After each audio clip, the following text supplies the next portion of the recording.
Hi everyone, I hope you're sitting down because this week we have a little bit of everything. An all-star baseball game that ended like a video game, Carrie Bradshaw coming back boldly, Trump calling his own supporters weak, a space rock is flying past Earth tomorrow, and Kelly Clarkson canceled 3 of her Vegas shows. The All-Star game said, let's not drag this out, and ended a tied 6-6 game with a swing-off home run derby style. Kyle Schwarber crushed it. 3 swings, 3 bombs. National League won 7-6 in what might be the most dramatic All-Star ending ever. Some fans loved the energy, and others were clutching their pearls about the sacredness of baseball. Me, I could see both sides of it. I am usually a purist and I like things to remain traditional and I like things to have nostalgia and be what they always were. And during this game, I felt that they really wanted to keep the attention of the younger audience. So I guess they had to swing for TikTok. I don't know, anything to keep Gen Z awake. So switching gears, I have been watching, and just like that, season 3. It's been my late night binge, staying up a little bit too late past my bedtime to keep up with Carrie Bradshaw and her girls. And she's back. She brought chaos. Season 3 of And Just Like That is either genius or just a complete fever dream.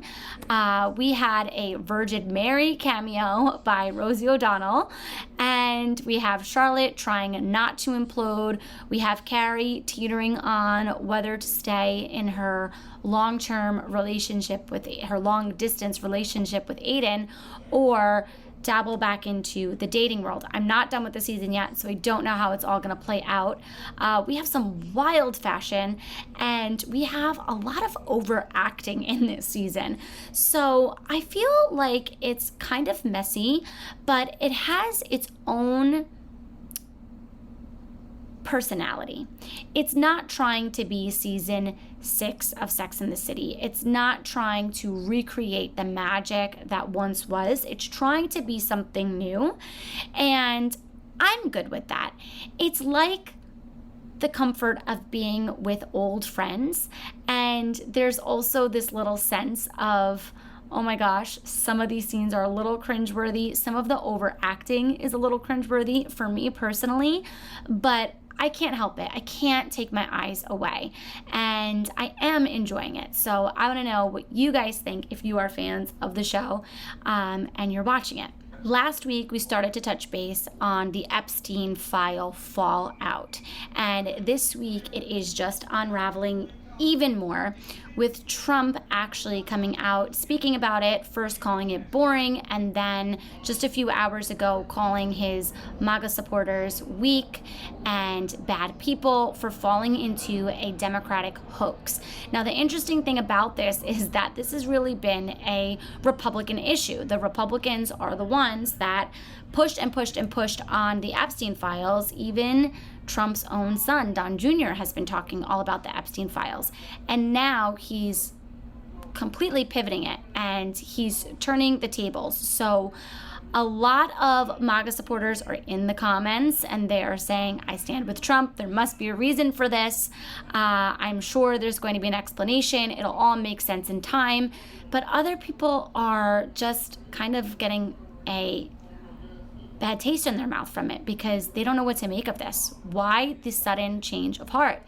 It is very strange. And Trump is not usually one to come out and speak against his own supporters. He's usually very much about the people who support him. So this is a little bit out of character for him, and it almost feels like we're watching some kind of odd movie right now. So I am interested to see how this is all going to play out. Right, pop diva drama incoming. Kelly Clarkson just gave us the ultimate roller coaster.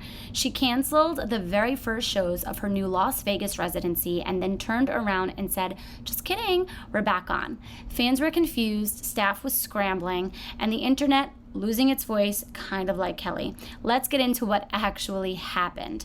On July 12th, Kelly posted that she was officially canceling the first few nights of her highly anticipated Vegas residency at Planet Hollywood.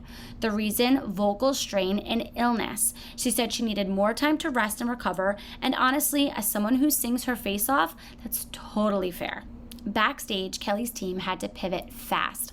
Lighting techs, band members, sound engineers, venue staff all had to either rebook, reschedule, or just wait it out. Insiders say her vocal coach and medical team were extremely cautious. The priority was her long-term health, not just getting through opening weekend.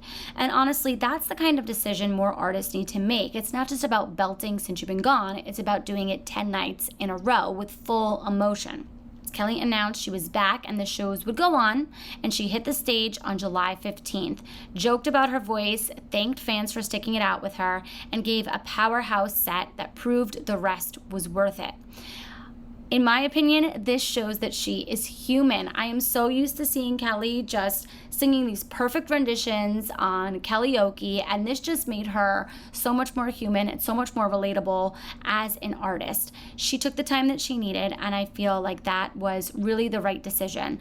I heard that the shows were packed with so much emotion, lyric changes, very vulnerable and raw, and the fans are more obsessed with her than ever. Okay, let's talk a little bit about what is going on in space. Tomorrow, there is going to be an asteroid that is going to fly by Earth. The asteroid will pass Earth at a distance of about 1.6 million miles. To put that in perspective, the moon is about 239,000 miles away. So this asteroid will be roughly 7 times farther than the moon. Still, in cosmic terms, that's considered a near miss. And that's why NASA tracks these so closely, because even though this one is harmless, others might not be. This isn't just a fun fact situation. Asteroids like 2022 YS5 remind us that we live in a busy solar system. NASA and other agencies constantly monitor thousands of near-Earth objects. In fact, this flyby is being used as a sort of dry run for planetary defense systems. They're tracking it with radar, updating trajectory models, and preparing for the possibility that someday we may not be so lucky. So should we be worrying? No. You can still have your iced coffee, do your workout, and this asteroid will not be crashing through your backyard. But it is a reminder that we're floating on a rock through space, and there are other rocks whizzing past us all the time. Space is pretty humbling.